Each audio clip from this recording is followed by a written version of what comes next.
Gracias. Entonces, para aprovechar el tiempo, vamos a iniciar con la sesión de clases de la noche de hoy.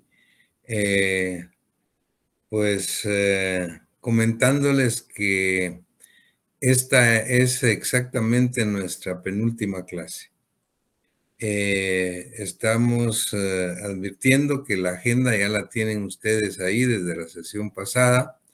Hoy tenemos como punto a tratar lo relativo a las medidas de seguridad, que es un tema que es apasionante y que creo que no es tan complicado, dadas las circunstancias en que las mismas están calcadas en nuestro código. Y luego, pues tenemos la última clase, el próximo martes, que se refiere especialmente a lo que es la extinción de la responsabilidad penal, la extinción de la pena y la responsabilidad civil nacida del delito. Con eso estaremos finalizando nuestro programa y nuestro curso de Derecho Penal 1.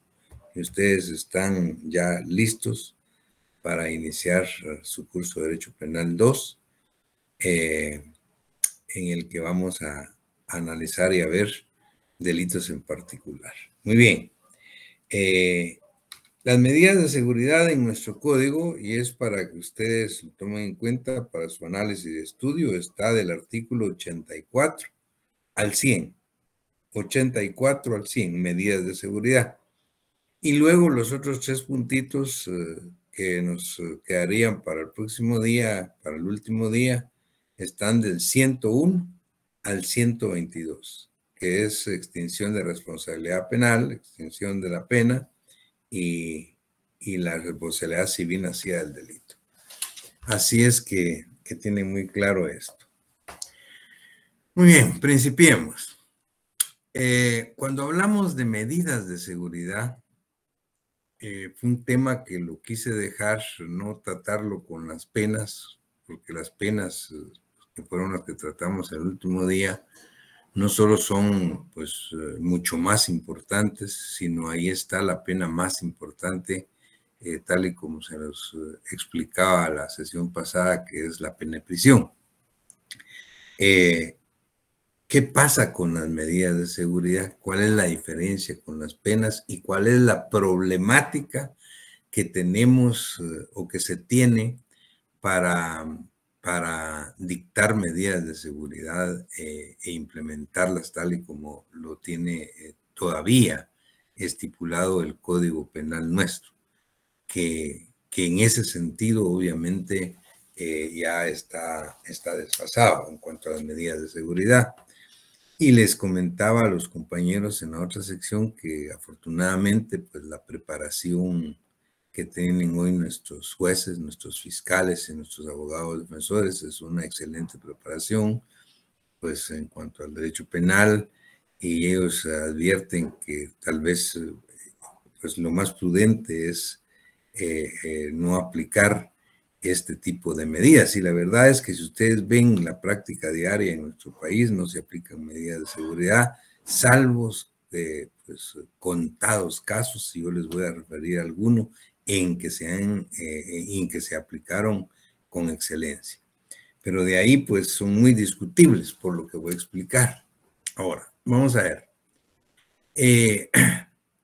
La verdad es que desde el punto de vista científico, desde el punto de vista técnico, jurídico, podemos principiar a analizar el tema de las medidas de seguridad desde la escuela positiva. Ahí es donde nacen las medidas de seguridad. Pero vale la pena pues analizar qué pasaba con la primera escuela, que fue la escuela clásica, escuela de juristas, donde principia a estudiarse el derecho penal científico. La verdad es que incluso, pues, si ustedes profundizan más en los libros y en la doctrina, algunos tratadistas que incluso sostienen que las medidas de seguridad pues algunas medidas, algunos tipos de medidas de seguridad, por lo menos, entre comillas, se aplicaban incluso desde mucho antes, pues de que el derecho penal se sistematizara científicamente. El derecho penal antiguo, dicen el Código de Hammurabi, ya tenía algún tipo de medidas tan fuertes y tan duras como el despeñamiento, la pena de muerte, para medidas de seguridad, pues, para que los sujetos no volvieran a delinquir, ¿no? Pero obviamente era un tipo de medida de seguridad de las que todavía no había un análisis pues, técnico como el que se hizo a partir de las escuelas. Entonces, retomando el tema a partir de las escuelas.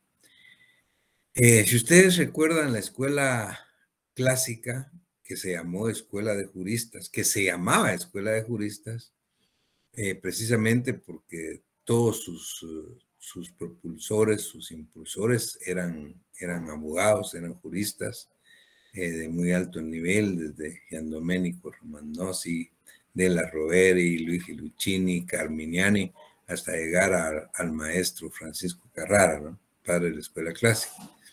Ellos sentaron las bases de un derecho penal ya técnicamente estructurado, la escuela de juristas, la escuela clásica, a partir del estudio del delito. Y ellos, si ustedes recuerdan, consideraron que el delito era un ente jurídico. El delito era un ente eminentemente jurídico que consistía en la violación de la ley penal del Estado por un sujeto que se hacía acreedor a la comisión de un delito. Y al delito como ente jurídico le asignaron un postulado, la pena, y dijeron que la pena era la única consecuencia del delito. Y así lo mantuvo la escuela clásica. Ahí jamás se habló de medidas de seguridad, las penas. Solo se habló de las penas como consecuencia del delito. Y en ese sentido, desde ese punto de vista, lo que pasaba es que la pena se basaba, como ya lo hemos explicado también, en la teoría retribucionista. O sea, la pena se instauró para expiar el delito que cometía el delincuente, el sujeto activo. El que cometió un delito, pues se hacía acreedor a una pena como castigo por lo que había hecho, para que expiara su culpa. Y eso se mantuvo pues así, pues desde que crean ellos pues ese postulado hasta 50 años más tarde, cuando incluso pues ellos ya se habían proyectado estos postulados a toda Europa, América, y algunas legislaciones ya tenían esto de esa forma, pero ahí aparece la escuela positiva 50 años después. La escuela positiva tiene una característica, si ustedes recuerdan, que ya no, que al igual que la clásica, todos eran italianos, solo que no eran todos abogados. Ahí hay una multiplicidad de especialistas. Recuerden ustedes a los padres de la escuela positiva. Enrico Ferri, él era sociólogo, y era un catedrático, un sociólogo. Pero recuerden ustedes a César Lombroso, famoso, las teorías lombrosianas. Lombroso era médico y era antropólogo. Y por supuesto también abogados como Rafael Garófalo, el otro padre de la escuela positiva, que era un eminente jurista, un magistrado, pero pues ya eran de diferentes especialidades. Entonces ellos dijeron y criticaron a los clásicos y le pusieron, recuerdan, de apodo escuela clásica, la escuela de juristas, y dijeron, miren, ellos son los clásicos, nosotros somos los modernistas, los de avanzada, los, digamos, que advertimos que la escuela clásica cometió el error de que parte del estudio del delito como ente jurídico y tiene como única consecuencia la pena. Nosotros no. Nosotros creemos que ellos están equivocados. Nosotros no partimos del estudio del delito. Nosotros partimos del estudio de quién comete el delito. Estudiar quién lo comete y por qué lo comete. Es decir, nosotros partimos del estudio del delincuente. Y cuando partimos nosotros del estudio del delincuente, advertimos que la pena no debe ser la única consecuencia del delito. No debe ser. Sino ahí es donde ellos crean y crearon las medidas de seguridad.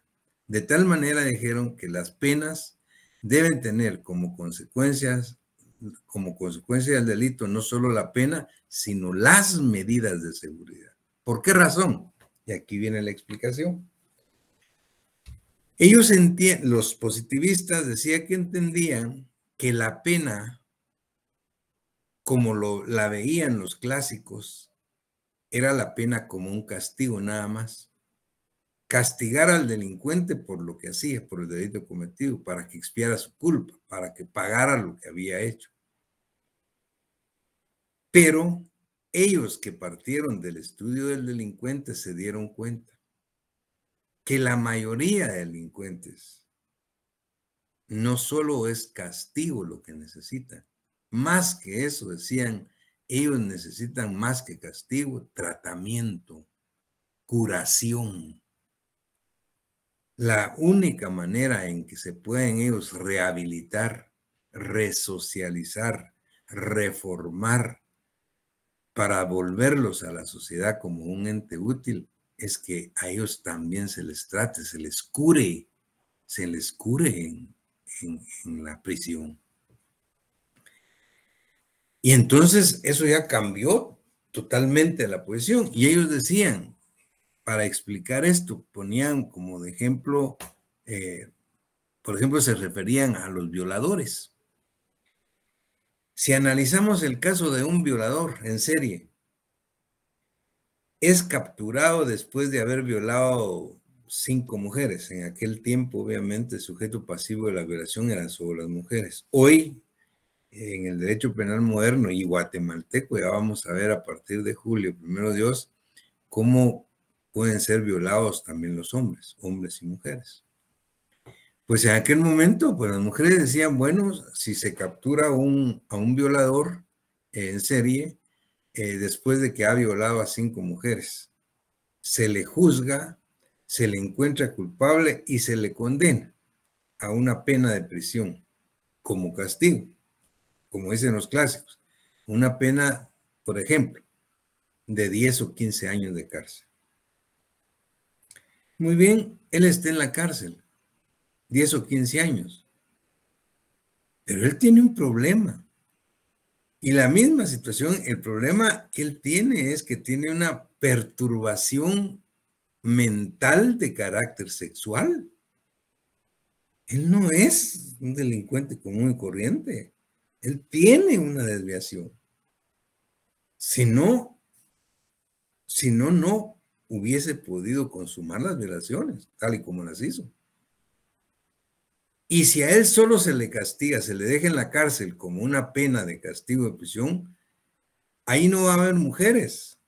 Ahí va a aprender con hombres. Y ahí viene lo peor. Cuando él salga de ahí, entonces viene con hombres y mujeres. Imagínense. Peor el problema. ¿Qué pasa, decía, con los violadores? Un violador es una persona que está perturbada. ¿Por qué razón? Porque vean la forma en que cometen los delitos. El violador comete un delito, el delito de violación, en contra de la voluntad de la mujer, pero no solo en contra. La mujer está peleando para que no la toque, para que no la agreda. La mujer está gritando, pidiendo auxilio, está arañando, está pataleando, está... Y muchas de estas situaciones se dan incluso en la vía pública, frente a gente. Aún en esas condiciones, el violador mantiene la erección para consumar la violación, si no, no la pudiera consumar. Ahora, ¿cómo se explican eso? Si hombres normales en situaciones de consenso no siempre alcanzan erección cuando quieren tener una relación con una mujer y consensuadamente, pues, con consenso, o sea, con consentimiento de ambos, los dos quieren, pero y aún así no la alcanza, por muchas razones. ¿Y cómo es posible que el violador en circunstancias totalmente adversas las alcance? Porque obviamente tiene una perturbación. Ahora, esa perturbación, el solo castigo, la sola pena como castigo en la cárcel, no lo va a componer. Él necesita de un tratamiento, necesita de rehabilitación. Y por eso es que creamos, decían ellos, las medidas de seguridad, porque no solo es el caso de los violadores, es el caso de los sicarios, de los asesinos, de los psicópatas. Es una serie de delincuentes que tienen una serie de problemas que van más allá de lo que hacen, pues. Y entonces esa fue la razón por la que creamos, dice, las medidas de seguridad. Ahora viene el problema. Que la pena tiene como fundamento la culpabilidad del sujeto. Para imponer una pena, ustedes ya lo saben mejor que yo ahora, es necesario haberse declarado la culpabilidad del sujeto activo, del delincuente, después de cometido un delito, después de habérsele seguido un proceso con todas las garantías y después de haberse dictado una sentencia condenatoria. Entonces el juez impone una pena. Ahora, ¿qué pasa con las medidas de seguridad? Ese es el problema. Una medida de seguridad, tal y como se lo crearon los positivistas y como lo tomaron pues los códigos, pues antiguamente, incluso el nuestro todavía está así, una medida de seguridad, porque esa es su función, se puede imponer aun y cuando el sujeto haya sido absuelto, es decir, se le encontró no culpable. Sufrió un proceso por la comisión de un delito, al final el juez, el tribunal lo encontró inocente, libre de culpa, dicta una sentencia absolutoria y aún así le impone una medida de seguridad. Primer problema, pero eso no es el problema. El problema va más allá. De acuerdo a la doctrina y a la misma legislación como la tenemos en este momento, se puede imponer una medida de seguridad sin haber cometido un delito. Ahí está la discusión. Oigan lo que estoy diciendo. Sin haber cometido delito, ni siquiera, nunca ha cometido ningún delito. Pero se puede considerar que él es una persona peligrosa. ¿Cuál es la base para imponer una medida de seguridad de acuerdo al Código Penal guatemalteco en su artículo 87 y 88? Que el sujeto tenga un estado peligroso, aun y cuando no haya cometido un delito. El juez puede imponer una medida de seguridad. El problema es cuáles son los estados peligrosos. Y uno de los más discutibles que está acá, y por eso le digo, los jueces muy atinadamente, muy técnicamente, muy intelectualmente, pues obviamente no lo aplican porque no es necesario y porque tampoco sería lo conveniente. Bien, entre los estados peligrosos está la vagancia habitual. Ahora, ¿quién es un vago habitual para el artículo 87, numeral 5 del Código Penal? Se entiende por vago, dice, el que teniendo la aptitud para ejecutar un trabajo remunerado, habitualmente se mantiene en holganza, vive a costa del trabajo de otros o de la mendicidad o sin medios de subsistencia. Pero imagínense, puede ser que el 30 o 40% más no tengan trabajo. Bueno, entonces, bueno, no tiene trabajo, vive porque lo mantienen los papás o porque Bueno, esto es un estado peligroso, es un peligroso, pues. Entonces impongámosle una medida de seguridad. ¿Y cuál? Mandémoslo a internar en un establecimiento agrícola o industrial. Mandémoslo a internar. En primer lugar, no hay, va. Afortunadamente no hay. Pues tampoco sea, porque vean las pocas cárceles que tenemos, pues no son suficientes para la cantidad de detenidos actualmente. Según las estadísticas, pues hay más de 25,000 y las prisiones tendrían capacidad para 10 o 15,000. Pero estamos hablando de prisiones, de gente que ha sido responsable de la comisión de un delito, que se le ha juzgado, que se le ha seguido un proceso y que al final pues se le ha enviado legalmente a una prisión. Ahora, ¿qué pasa con la prisión de medidas de seguridad? Miren los estados peligrosos que tenemos y las medidas de seguridad. Entonces, eso es lo discutible. Entonces les decía que las medidas de seguridad tienen características muy importantes, diferentes a la pena. Tienen algunas que son similares, pero otras que son diferentes. Por ejemplo, acá tenemos nosotros algunas características. Bueno, tal vez primero, ¿qué es una medida de seguridad? Una medida de seguridad desde nuestro punto de vista, todos los autores tienen diferentes definiciones, pero nosotros podemos definir las medidas de seguridad como un medio de defensa social que utiliza el Estado como ente soberano, a través de los órganos jurisdiccionales. Es decir, solo lo pueden imponer los órganos jurisdiccionales, los tribunales penales, con el objeto de la prevención del delito y de la rehabilitación del delincuente. Esa sería, digamos, una definición de medida de seguridad. Entonces, ¿qué características tiene la medida de seguridad? Primero, que es un medio o un procedimiento que utiliza el Estado. Sí, no lo puede utilizar ningún particular, ninguna persona jurídica, es solo el Estado como ente soberano, al igual que las penas. Es parte del jus puniendi, del derecho de castigar. Y eso se identifica con la pena. Pero segundo, que tiene, a contrario de la pena rehabilita, reeduca, reforma, así dice la Constitución, así debe ser, pero no deja de ser un castigo, de que el sujeto, pues la pena, como la pena de prisión, que es la más importante, para que el sujeto, pues de alguna manera, expíe la culpa de lo que hizo.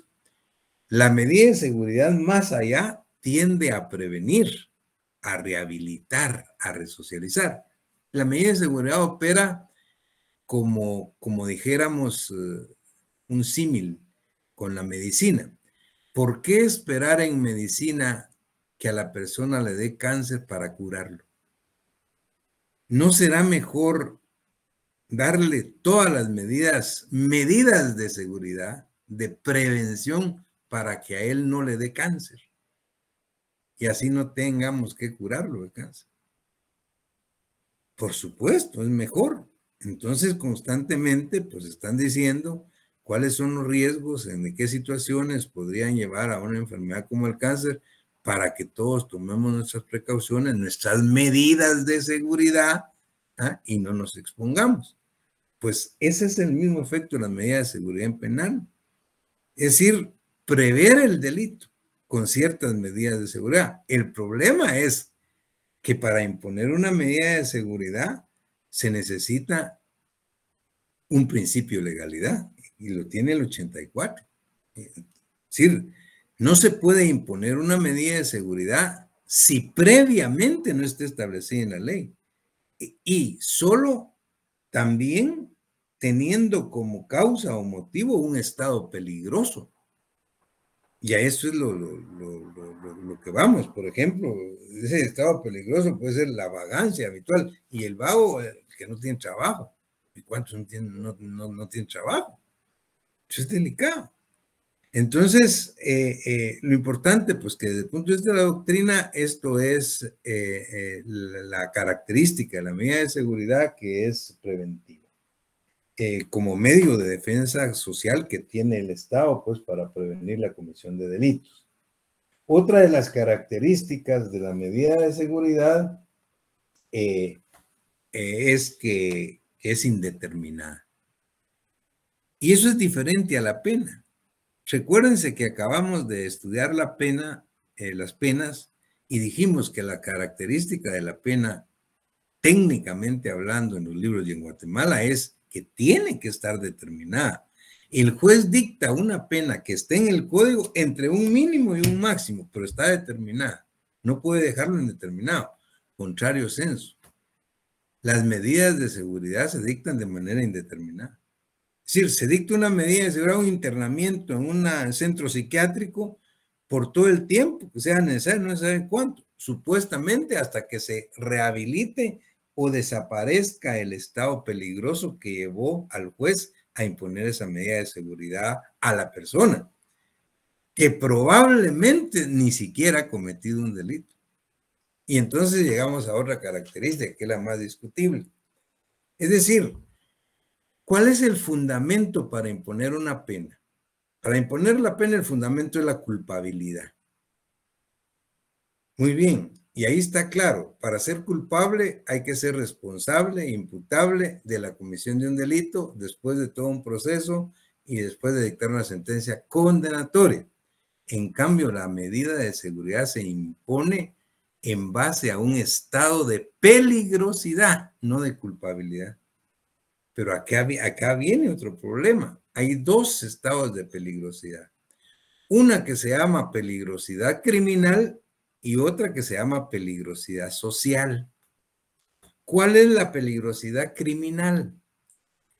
Se llama o se dicen peligrosos criminales aquellos que ya han sido condenados por uno o varios delitos antes, que ya tienen antecedentes penales, pues. Entonces, si alguien ha sido condenado 2 o 3 veces por robo o por homicidio, por asesinato, por violación, dicen, este es un peligroso criminal.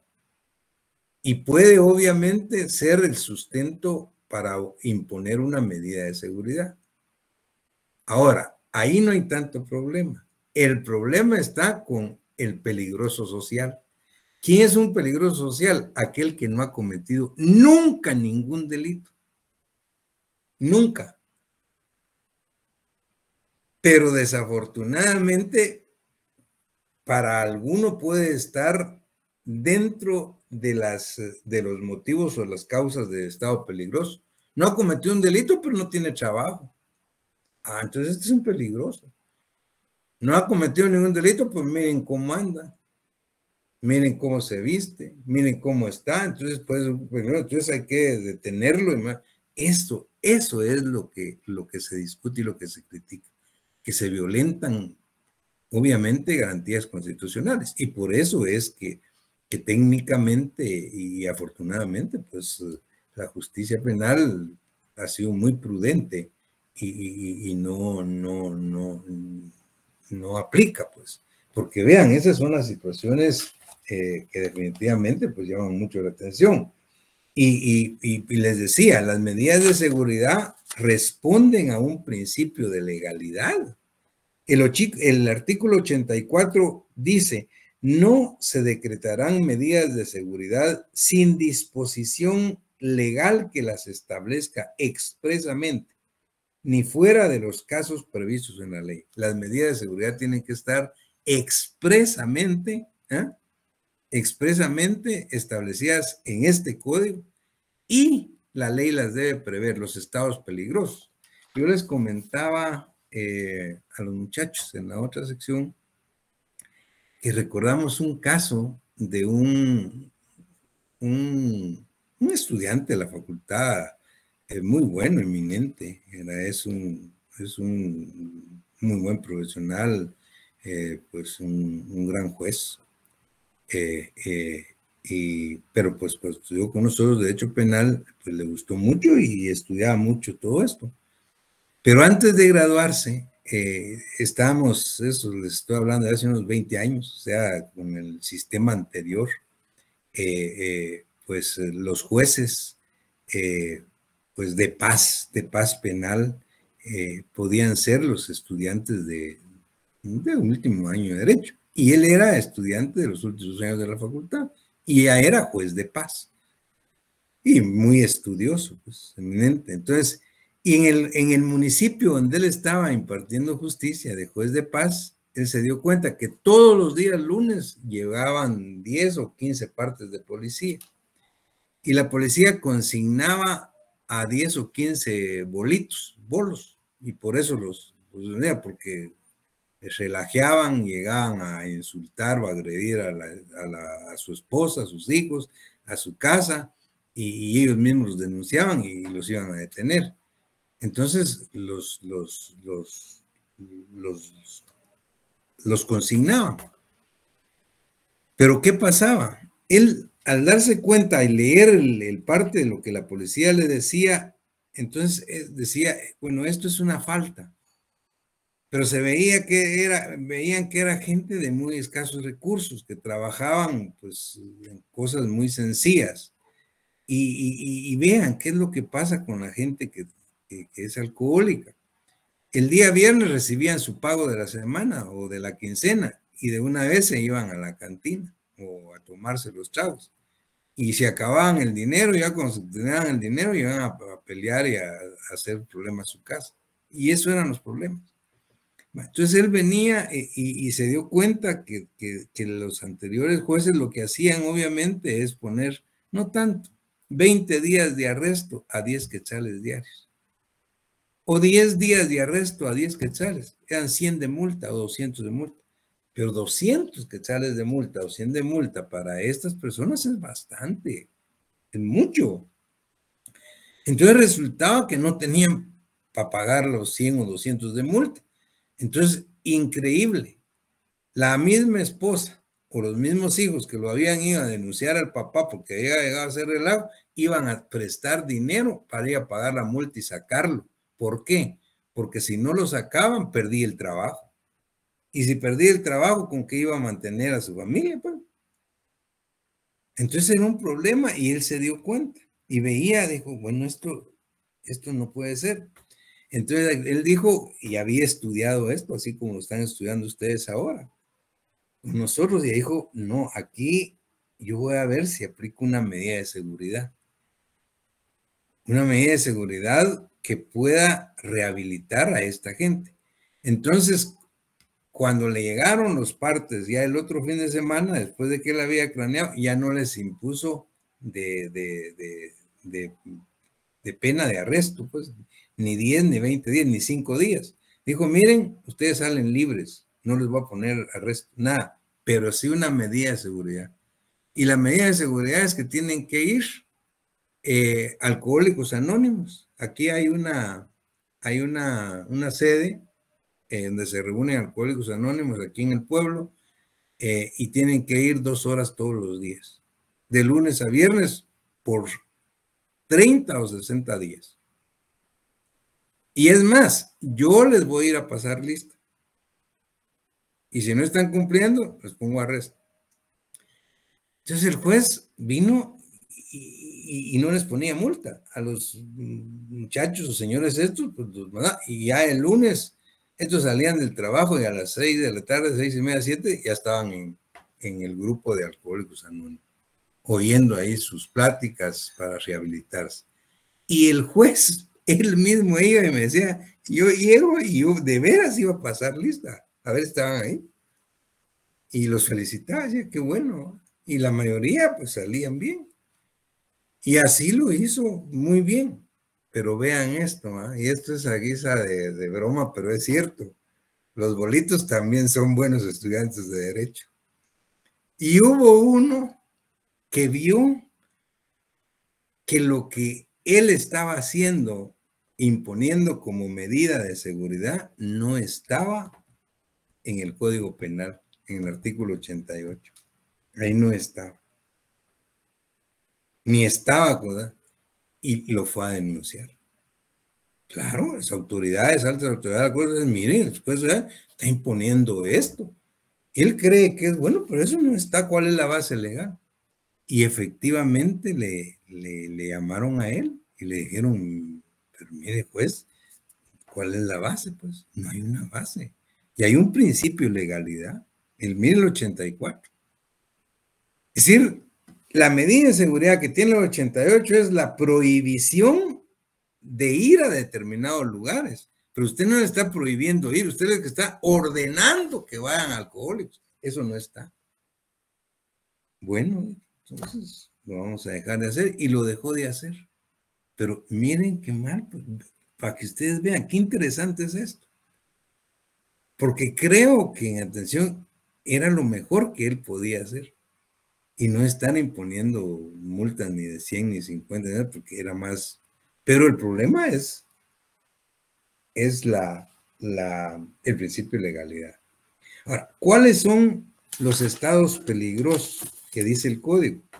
De acuerdo al Código Penal nuestro, los estados peligrosos son el artículo 87, se consideran índices de peligrosidad para poner medidas, la declaración de inimputabilidad, la interrupción de la ejecución de la pena por enfermedad mental del condenado.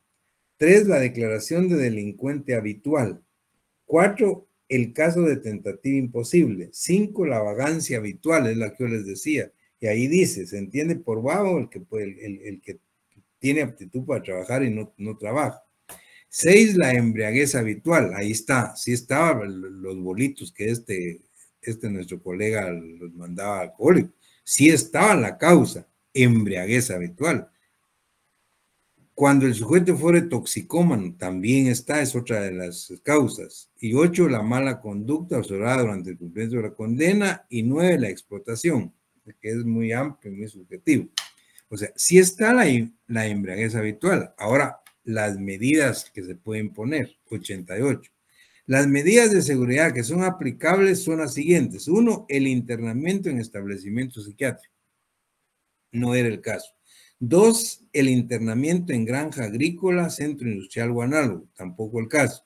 El internamiento en establecimiento educativo o tratamiento social. Tampoco. La libertad vigilada. Tampoco. Prohibición de residir en lugar determinado. Prohibición de concurrir a determinados lugares. Caución de buena conducta. O sea, lo que está como medida de seguridad es prohibirle vivir en tal lado o prohibirle ir a tal lado, pero no obligarle a ir a grupos. Entonces era lo que se discutía y fue lo que le dijeron, mire, esto viola el principio de legalidad, pues. Y entonces esas son las grandes discusiones. Ustedes van a hacer un análisis de todos estos estados peligrosos y estas medidas, y por eso les digo que afortunadamente pues, no se aplican con buen criterio. Sin embargo, algunas veces se han aplicado. Y yo recuerdo, y con eso termino, un caso que fue muy importante, para los que estudiábamos mucho esto, para los que nos gusta estudio de derecho penal y esto, un caso que sucedió ya hace pues también muchos años, más de 25 años, pues 30 años. Un caso pues muy duro, muy grotesco, muy de verdad triste, ¿no?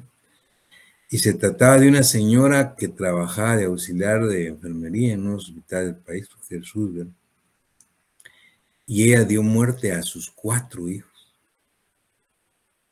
El mayor no pasaba de 10 años y los otros 3 eran mucho más pequeños. Y después ella se trató de suicidar, de privarse de la vida, ingiriendo pastillas.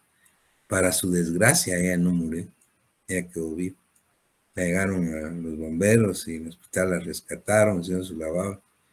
Pero imagínense, cuádruple parricidio, haberle dado muerte a sus 4 hijos. Se le procesó, se siguió un proceso penal por parricidio, cuádruple parricidio. Y la defensa la llevó, en aquel entonces, les digo, era otro sistema, el bufete popular de la facultad, de nuestra facultad de Derecho de San Carlos. Y se le hizo una gran defensa, una defensa muy técnica. y el tribunal también, un buen análisis, el Ministerio Público, bien, todo bien hecho, pues. ¿Qué pasó? Oigan esto, a la señora se le dictó sentencia absolutoria, se le absolvió de culpa, se le declaró no culpable en sentencia firme. La defensa demostró que ella estaba sufriendo trastornos mentales transitorios. Entonces, que era lógico, pues. Es decir, nadie en sus cabales, o nadie en una situación de normalidad le da muerte a un hijo, menos a dos, menos a tres, y menos a cuatro, y menos después tratar de suicidarse. Eso ellos demostraron, técnica y científicamente, que ella sufría trastornos mentales. Entonces, el juez, el juzgado, con un excelente criterio, la absolvió, la declaró no culpable, le dictó una sentencia, absolutoria, pero impuso una medida de seguridad. Oigan bien, ¿en base a qué? El 87 es estado peligroso, la declaración de inimputabilidad. A ella la declararon inocente, no culpable por la muerte de sus hijos, por una inimputabilidad, por trastorno mental transitorio. Entonces, ahí estaba. Y luego le dictaron una medida de seguridad de internamiento en establecimiento psiquiátrico, de acuerdo al 88. Y se le ordenó el ingreso al Federico Mora. Bueno, el caso fue muy sonado, pues, y para la gente que estudia esto y que nos gustaba, pues le dimos seguimiento a todo.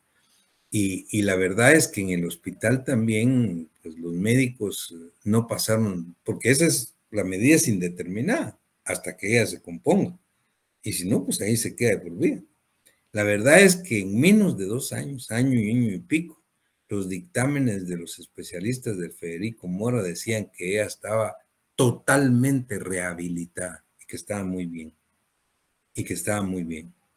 Y presentaron toda la documentación al juez. Cuando el juez ve esto, también muy atinadamente, el juez le levanta la medida de seguridad. Levantó la medida de seguridad de internamiento en establecimientos psiquiátricos y le impuso otra medida de seguridad, que es la del numeral 4, la libertad vigilada. Dijo, bueno, entonces que salga ya del centro, pero le voy a imponer otra medida, libertad vigilada. Esa libertad vigilada del numeral 4 del 88 no tiene efectos de que alguien anduviera con ella, pues custodiándolo. La libertad vigilada es porque ya la dejaron bajo observación directa de 2 especialistas, psicólogos o psiquiatras, pues para que la estuvieran controlando y la estuvieran constantemente analizando. Y en menos de 1 año, creo yo, ellas dictaminaron que ella estaba total y absolutamente recuperada. El juez vino y levantó esa medida de seguridad y le dijo, señora, usted queda total y completamente libre. Miren qué efecto de las medidas de seguridad. Uno de los pocos casos se puede aplicar, lo que pasa es que son casos raros, ¿no? Pero obviamente, pues ahí cumplió todos sus efectos de rehabilitación.